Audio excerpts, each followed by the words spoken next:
Students, आज हमारा जो नेक्स्ट टॉपिक है वो है कार्टिलेज। इससे पहले हमने बोन पढ़ा था। आज हमारा जो नेक्स्ट टॉपिक है वो है कार्टिलेज। सबसे पहले मैं आपको इस चीज के बारे में बता देना चाहता हूं कि cartilage in case of human being हम किस तरह से इसको इजीली देख सकते हैं, मतलब कि कौन सा हमारा बॉडी का पोर्शन है कि जो कार्टिलेज से बना हुआ है और हम उसको इजीली देख सकते हैं। हमारे ये जो कान है, जो एयर्स है, ये किसके बने हुए हैं? कार्टिलेज से। उसके बाद हमारी ये जो नोज की टिप है, यहां से बोन स्टार्ट हो जाती है, इससे नीचे वाला ये जो पोर्शन है और इस इन नॉस्ट्रल्स को जो अलग करने वाला दरमियान में पर्दा है जिसको हम सेप्टम कहते हैं, ये भी कार्टिलेज से बना हुआ होता है। अब ये मैंने आपको बता दिया कि ये हमारी बॉडी की डिफरेंट पोजीशंस हैं, डिफरेंट प्लेसेस हैं कि जहां पर कार्टिलेज पाया जाता है। अब इसकी डेफिनेशन की तरफ आते हैं कि कार्टिलेज एक soft and elastic connective tissue है seen throughout the body. सबसे पहले ये सॉफ्ट है, आप देखेंगे ये सॉफ्ट है बिल्कुल, और इलास्टिक कनेक्टिव टिश्यू। इलास्टिक का मतलब ये होता है कि जिसके अंदर इलास्टिसिटी पाई जाए, मतलब कि उसके अंदर बेंडिंग हो सके, फोल्डिंग हो सके, तो हम उसको कहेंगे कि ये इलास्टिक है। और टिश्यू का आपको पता है कि जब डिफरेंट सेल्स जो है वो मिल जाएं और एक ही फंक्शन परफॉर्म कर रहे हो तो उसको हम टिश्यू कहते हैं। फॉर एग्जांपल, ये डिफरेंट जो सेल्स हैं ये मिल गए तो इसको हम क्या नाम देंगे? टिश्यू का। लेकिन जब इन टिश्यूज के अंदर दरमियान में फाइबर्स आ जाएं कि जो इसकी इलास्टिसिटी को इंक्रीज कर दें, तो दैट्स कॉल्ड कनेक्टिव टिश्यू। मतलब कि ये अगर खाली सेल्स हैं तो वो टिश्यू हैं, लेकिन अगर इसके साथ साथ इसके दरमियान फाइबर्स भी आ जाएं तो उसको हम कनेक्टिव टिश्यू कहेंगे। तो कार्टिलेज क्या है? ये एक इलास्टिक कनेक्टिव टिश्यू है, सॉफ्ट है और पूरी बॉडी के अंदर पाया जाता है। यहां पर ये जो नोज और ईयर्स के बारे में मैंने आपको बताया, ये हम देख सकते हैं इनको, जो बॉडी के दूसरे पोर्शन है वो इंटरनली कार्टिलेज, बॉडी के अंदर की तरफ कार्टिलेज मौजूद है, जिस वजह से हम उसको एज सच नहीं देख सकते, लेकिन इसको हम फील तो कर सकते हैं इस कार्टिलेज को। तो इसलिए मैंने आपको सबसे पहले बताया, और बाकी जो थ्रू आउट द बॉडी है वो आगे जाके हम डिस्कस करते हैं। आगे कार्टिलेज के डिफरेंट कैरेक्टरिस्टिक्स हैं कि जिनको हम वन बाय वन देखेंगे। सबसे पहले फ्लेक्सिबल। कार्टिलेज जो है ये बहुत ज्यादा फ्लेक्सिबल होता है। अगर देखा जाए तो हमारी बॉडी के अंदर जो मसल्स हैं ये सबसे ज्यादा फ्लेक्सिबल होते हैं। मसल्स के बाद फ्लेक्सिबिलिटी कार्टिलेज की आती है, और कार्टिलेज के बाद जो है वो बोन आती है। समझ लें कि मसल ज्यादा फ्लेक्सिबल है और बोन ज्यादा हार्ड है, और दरमियान में जो है वो कार्टिलेज आ रहा है मसल्स के और बोन के। फ्लेक्सिबल है कार्टिलेज। उसके बाद स्मूथ सरफेस होती है। स्मूथ सरफेस से मराद ये है कि इसके अंदर जो पोर्स हैं वो बहुत थोड़े होते हैं, ना होने के बराबर इसके अंदर पोर्स मौजूद होते हैं। उसके बाद ये सेमी ट्रांसपेरेंट है। सेमी ट्रांसपेरेंट से क्या मराद है कि इसमें से थोड़ी बहुत जो लाइट है वो पास कर जाती है। अगर आप ये जो कान है इसकी एक साइड पे छोटी वाली लाइट रखें और इसको ग्लो करवाए ना, तो आप देखेंगे कि दूसरी साइड से भी आपको थोड़ी बहुत लाइट आती हुई फील होगी। तो वो इसकी वजह से हम इसको कह सकते हैं कि सेमी ट्रांसपेरेंट है। उसके बाद ये much softer then bone. Bone जो हमने पीछे पढ़ी थी उसके मुकाबले में ये जो कार्टिलेज है ये सॉफ्टर होती है। आप देखें ना कि बोन इस तरह बेंड नहीं करती, लेकिन ये जो कार्टिलेज है ये तो बेंड कर रहा है। उसके बाद इनके अंदर जो ब्लड की सप्लाई होती है कार्टिलेज की वो भी कम होती है, लिहाजा इनको इतनी जल्दी चोट नहीं लगती। लेकिन जब इनको चोट लगती है तो उसके बाद ये रिपेयर भी बहुत स्लोली होती है। रिपेयर इटसेल्फ स्लोली, यानी कि इनके अंदर जो रिपेयरिंग का प्रोसेस होता है वो भी फिर आहिस्ता आहिस्ता होता है। उसके बाद ये जो कार्टिलेज है इसने मोस्टली तौर पे बोन्स के जो एंड होते हैं, एंड ऑफ द बोन, उसको कवर किया होता है। कहां से? एट जॉइंट, यानी कि जहां पर दो बोन्स आपस में मिल रही हैं वहां पर, फॉर एग्जांपल ये एक बोन है, तो यहां पर एंड ऑफ द जॉइंट, यहां पर ये कार्टिलेज मौजूद होगा। यानी कि इन्होंने जो कार्टिलेज है, इसने बोन्स की एंड्स को कवर किया हुआ होता है कार्टिलेज से। उसके बाद ये सपोर्ट करता है flexible portion of the nose. ये जो नोज का आगे वाला फ्लेक्सिबल पोर्शन है उसको कौन सपोर्ट कर रहा है? वो कार्टिलेज सपोर्ट कर रही है। ठीक है, उसके बाद आगे रहता है कि जिस तरह पीछे हमने बोन्स के अंदर पढ़ा कि उनके अंदर जो basic structural and functional cell था वो ऑस्टियोसाइट्स था, इसी तरह कार्टिलेज के अंदर जो basic structural and functional cell है वो कॉन्ड्रोसाइट्स हैं। मतलब कि इस सेल ने मिलकर कार्टिलेज को बनाया हुआ है, यानी कि ये जो कॉन्ड्रोसाइट्स सेल्स का नाम है, इसने मिलकर, इन सेल्स ने मिलकर तो कार्टिलेज को बनाया हुआ होता है। और ये तकरीबन 6 to 8 इन नंबर ये मिलते हैं, और उसके बाद इनके अंदर इलास्टिक फाइबर्स और जो है वो डिफरेंट और जो फाइबर्स होते हैं, ये फाइबर्स मिलकर तो जो मैट्रिक्स होता है, एक्स्ट्रा सेलुलर मैट्रिक्स के अंदर ये कंड्रोसाइट्स एम्बेडेड होते हैं, यानी कि डूबे हुए होते हैं। और उसके साथ साथ जो है वो डिफरेंट तरह का जो फाइबर्स वगैरह में जो होते हैं, इलास्टिक फाइबर्स है और जो है डिफरेंट कोलेजन फाइबर्स वगैरह है, उनकी आगे टाइप 1 टाइप 2, तो ये मिलकर समझ लें कि कार्टिलेज को बनाया हुआ होता है। समझ लें कि यहाँ पर इस तरह से, तो ये फिर इसको सपोर्ट प्रोवाइड कर रहे होते हैं और कार्टिलेज, ये जो है ना वो कार्टिलेज को बनाया हुआ होता है। उसके बाद आगे रहता है कि कार्टिलेज जो है ये एवेस्कुलर है, मतलब कि मैंने आगे भी आपको बताया कि इनके अंदर जो ब्लड वेसल्स होती हैं वो बहुत कम अमाउंट में होती है।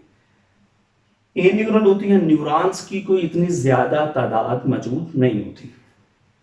अब क्वेश्चन अराइज होता है तो इनको जो न्यूट्रिशन वगैरह वो किस तरह से सप्लाई की जाती है, तो ये आपने बात याद रखनी है कि कार्टिलेज को जो न्यूट्रिशन सप्लाई की जाती है ये डिफ्यूजन के प्रोसेस के थ्रू की जाती है। उसके बाद कार्टिलेज के अंदर बोन मैरो मौजूद नहीं होता, क्योंकि ये बोन नहीं है, लिहाजा इसके अंदर बोन जो है वो बोन मैरो मौजूद नहीं होगा। ये थे इसके डिफरेंट कैरेक्टर्स के जो हमने वन बाय वन करके डिस्कस किए। आगे रहती है इसकी टाइप्स। 3 टाइप्स है कार्टिलेज की: fibrocartilage, hyaline cartilage and elastic cartilage. और इनको 3 टाइप्स के अंदर, 3 टाइप्स के अंदर कैटेगराइज किया गया है on the base of their different amount of the matrix. For example fibrocartilage के अंदर एक्स्ट्रा सेलुलर जो मैट्रिक्स है, ईसीएम एक्स्ट्रा सेलुलर मैट्रिक्स, ये कम अमाउंट में पाया जाता है। हाइलाइन कार्टिलेज के अंदर मॉडरेट अमाउंट में एक्स्ट्रा सेलुलर मैट्रिक्स मौजूद होता है, जबकि इलास्टिक कार्टिलेज के अंदर ये हाई अमाउंट में एक्स्ट्रा सेलुलर मैट्रिक्स जो है वो मौजूद होता है। अब हम इनको वन बाय वन करके समझेंगे। सबसे पहले आता है फिब्रोकार्टिलेज। फिब्रोकार्टिलेज को अगर हम देखें तो फिब्रोकार्टिलेज as compare to other cartilage ये टफ होती है। उसके बाद जब ये टफ है तो फ्लेक्सिबल बहुत कम है, स्लाइटली फ्लेक्सिबिलिटी। एक साइड में हम टफ कह रहे हैं तो उसका क्या मतलब है कि ये फ्लेक्सिबल कम होगी दूसरों के मुकाबले में, स्लाइटली फ्लेक्सिबल है। उसके बाद ये किससे बनी हुई होती है? Dense mass of white collagen fibres.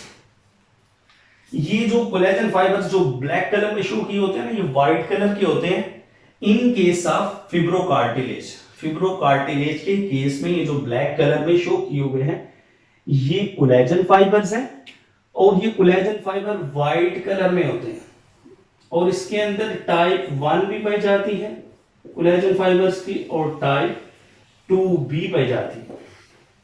और ये जो है ये कॉन्ड्रोसाइट्स हैं, जो मैंने आगे आपको बताया कि कॉन्ड्रोसाइट्स जो हैं वो basic structural and functional unit है इन केस ऑफ कार्टिलेज। मैंने यहां पर आपको बताया कि कॉन्ड्रोसाइट्स।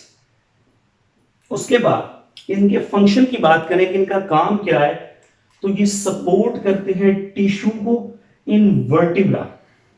आपको पता है कि जो वर्टिब्रल कॉलम्स होती है ये छोटी छोटी बोन से मिलकर बनी हुई होती है। सपोज कि यहां पर मैं आपको बता देता हूं कि ये छोटी छोटी बोन से मिलकर बनी होती है और इन छोटी बोन्स के दरमियान इंटरवर्टिब्रल डिस्क मौजूद होती है। और ये जो इंटरवर्टिब्रल डिस्क है,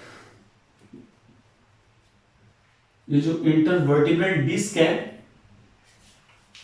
ये एज अ पैड एक्ट कर रही होती है, ठीक है, एक सपोर्टिंग। और ये किससे बनी हुई होती है? फिब्रोकार्टिलेज से। उसके बाद ये जो फिब्रोकार्टिलेज है ये नी जॉइंट में पाया जाता है। ये जो हमारा नी जॉइंट है, घुटने का जो है, यहां पर ये मौजूद होती है फिब्रोकार्टिलेज। और ये जिस तरह के कार्टिलेज से, ये जो नी जॉइंट वाला कार्टिलेज यहां पर जो मौजूद होता है ना, उसको हम सेमी ल्यूनर कार्टिलेज कहते हैं। नी जॉइंट पर जो कार्टिलेज मौजूद होता है उसको हम सेमी ल्यूनर कार्टिलेज कहते हैं। और सेमी ल्यूनर कार्टिलेज फिब्रोकार्टिलेज से मिलकर बना हुआ होता है, ठीक है। यहां तक हुआ फिब्रोकार्टिलेज कंप्लीट। उसके बाद आगे सेकंड टाइप आती है हायरन कार्टिलेज। हायरन कार्टिलेज के अंदर जो एक्स्ट्रा सेलुलर मैट्रिक्स की अमाउंट होती है वो मॉडरेट होती है, ना तो इतनी ज्यादा होती है और ना ही इतनी कम होती है। इसके करेक्टर्स की बात करें तो ये जो कार्टिलेज है ये सबसे ज्यादा पाए जाने वाला लिविंग ऑर्गेनिज्म की बॉडी के अंदर, ह्यूमन बीइंग के अंदर सबसे ज्यादा पाए जाने वाला ये जो अबंडेंट है, most abundant cartilage Hiren cartilage, सबसे ज्यादा पाए जाने वाला। उसके बाद ये किससे मिलकर बना हुआ होता है? कोलेजन फाइबर्स से मिलकर बना हुआ होता है। और इसकी जो अपीयरेंस है, मतलब ये दिखाई किस तरह का देता है, तो ये ग्लास लाइक अपीयरेंस है इसकी। उसके बाद ये ब्लूइश व्हाइट कलर का होता है, ब्लूइश व्हाइट इसका कलर होता है। स्मूथ एंड शाइनी होता है, मतलब कि ये स्मूथ होता है और शाइनी होता है, चमकदार होता है। उसके बाद 2 to 4 सेंटीमीटर इसकी थिकनेस होती है, यानी कि ये इतना ज्यादा थिक नहीं होता। पीछे हमने पढ़ा ये सेमी ट्रांसपेरेंट है, ये इतना ज्यादा थिक नहीं होता। उसके बाद अगर इसके फंक्शंस की बात करें तो ये फ्लेक्सिबिलिटी प्रोवाइड करता है, ये फ्लेक्सिबिलिटी प्रोवाइड करता है डिफरेंट बोन्स को रोटेट करने के लिए, आगे जाकर हम देखते हैं। उसके बाद ये सपोर्ट करता है स्मूथ सरफेस को फॉर मूवमेंट एट जॉइंट। जब ये फ्लेक्सिबिलिटी प्रोवाइड कर रहा होता है तो उसके साथ साथ ये जो स्मूथ सरफेस होती है जॉइंट्स के ऊपर, उसको मूव करने में भी ये हेल्प कर रहा होता है। अब ये कहां कहां पर पाया जाता है? सबसे पहली बात कि ये end of the long bones, यानी कि जो बड़ी बोन्स है उनके एंड के ऊपर जो कार्टिलेज मौजूद होता है उसको हम हाईलाइन कार्टिलेज का नाम देते हैं। उसके बाद आपको पता होता है कि जाइगोट के बाद एम्ब्रियो बनता है, और एम्ब्रियो का जो स्केलेटन होता है वो आपने हमेशा याद रखना है कि वो किससे बना हुआ होता है? वो बोन का नहीं होता, वो कार्टिलेज का होता है। वो कौन सी कार्टिलेज का होता है? हाइलाइन कार्टिलेज का। बाद में by the process of ossification उसने कन्वर्ट होना होता है, वो हाइलाइन कार्टिलेज वाले स्केलेटन ने बाद में कन्वर्ट किसके अंदर होना होता है? बोन के अंदर, बोनी स्केलेटन के अंदर। उसके बाद ये जो हाइलाइन कार्टिलेज है, ये नोज जो है ये भी हाइलाइन कार्टिलेज से बना हुआ होता है। उसके बाद हमारी जो लेरिक्स है, ट्रैकिया है, उसके बाद कोस्टल कार्टिलेज है, ये भी सारे के सारे किससे बने हुए हैं? हाइलाइन कार्टिलेज से। उसके बाद आगे रहती है हमारे पास, सॉरी यहां पर मैं आपको बताना भूल गया, इसकी स्ट्रक्चर को अगर हम देखा जाए तो यहां पर ये देखें कि ये कोलेजन फाइबर्स है जो कि किस कलर के अंदर? ब्लूइश व्हाइट कलर के ये कोलेजन फाइबर्स हैं, और यहां पर ये कंड्रोसाइट्स के सेल्स हैं। ये एक सेल है, ये दूसरा सेल है, ये तीसरा सेल है। तो ये जो सेल्स ने मिलकर एक ग्रुप बनाया हुआ है, इसको हम नाम देते हैं कंड्रोसाइट्स नेस्ट्स का, घोंसला, कंड्रोसाइट्स नेस्ट। कि जब कंड्रोसाइट सेल्स मिल जाते हैं तो वो एक नेस्ट बना देते हैं, जिसको हम क्या नाम देते हैं, कंड्रोसाइट्स नेस्ट का। और ये जो है साइड पे, ये जो है इसको हम कोलेजन फाइबर्स का नाम दे रहे हैं। ये उसकी स्ट्रक्चर है हाइलाइन कार्टिलेज की। आगे रहता है इलास्टिक कार्टिलेज। इलास्टिक कार्टिलेज को देखा जाए तो इलास्टिक कार्टिलेज के अंदर एक्स्ट्रा सेलुलर मैट्रिक्स की जो अमाउंट होती है वो ज्यादा होती है, high amount of extra cellular matrix as compare to hyaline cartilage and fibrocartilage. इसके ये matrix containing bundle of collagen fibres and elastic fibres, matrix containing bundle of collagen fibre and elastic fibre. इसके अंदर वो कहता है कि elastic fibres भी मौजूद हैं और कोलेजन फाइबर्स भी मौजूद है ये मैट्रिक्स के अंदर। यानी कि ये जो मैट्रिक्स है, जो ब्लू कलर के साथ शो किया हुआ था, इसके अंदर कहता है कि ये जो मैट्रिक्स है, सबसे पहली बात कि ये मैट्रिक्स की amount as compare to other ज्यादा होती है। मैंने आपको अभी भी बताया ना कि ये देखें,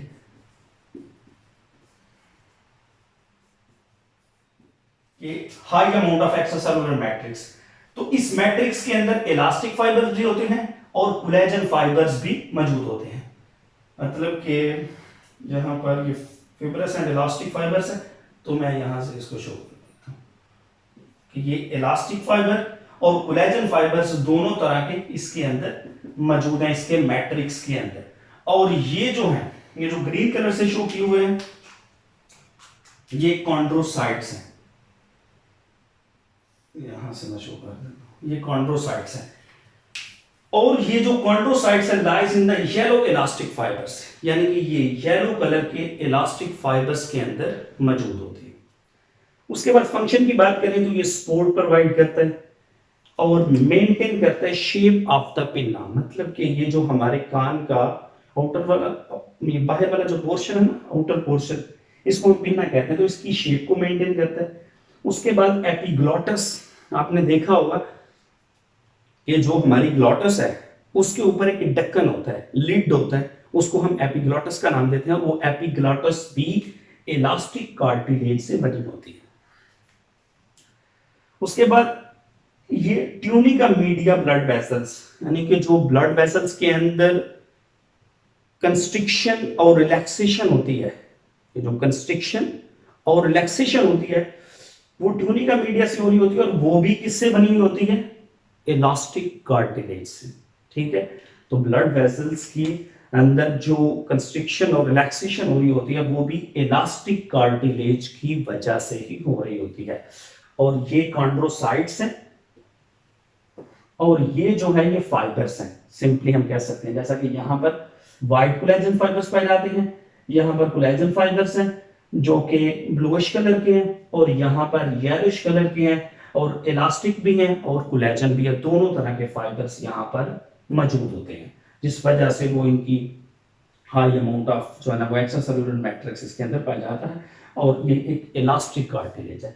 यहाँ तक आप लोग का ये टॉपिक कार्टिलेज वाला मुकम्मल हुआ, तो आगे हम इंशाल्लाह नेक्स्ट टॉपिक डिस्कस करेंगे। अगर यहाँ तक कोई क्वेश्चन है तो वो आप लोग पूछ सकते हैं।